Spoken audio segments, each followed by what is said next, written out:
पुत्रद, जय, जयंत संज्ञक आदित्यवार व्रतों की विधि। ब्रह्मा जी बोले, दिंडिन, जिस आदित्यवार को हस्त नक्षत्र हो उसे पुत्रद आदित्यवार कहा जाता है।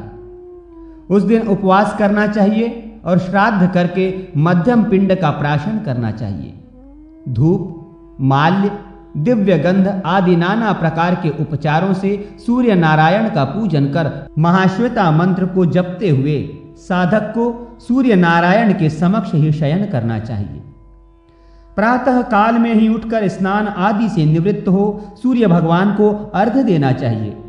रक्त चंदन तथा करवीर के पुष्पों से पूजा करनी चाहिए।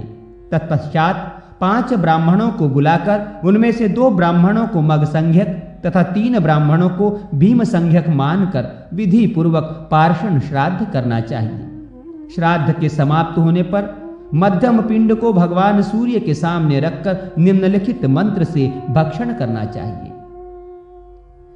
इस विधान से पूजा करने पर सूर्य नारायण निश्चित ही पुत्र प्रदान करते हैं।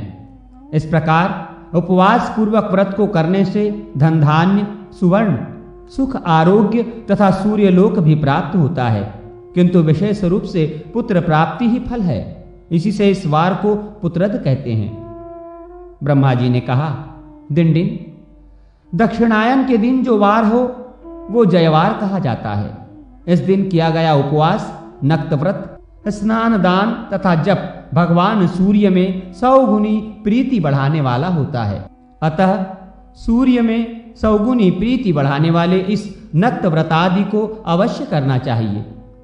यदि उत्तरायण के दिन रविवार हो तो उसे जयंतवार कहते हैं। इस दिन भगवान सूर्य स्नान, दानादि कर्म तथा पूजन करने वालों को 1000 गुना फल प्रदान करते हैं। इस दिन उपवास करके घृत, दूध तथा इक्षुरस से सूर्य नारायण को स्नान कराकर कुमकुम का विलेपन करना चाहिए और गुग्गुल का धूप देकर मोदक का नैवेद्य समर्पित करना चाहिए। इस प्रकार भगवान सूर्य नारायण का पूजन करके तिल से हवन करना चाहिए।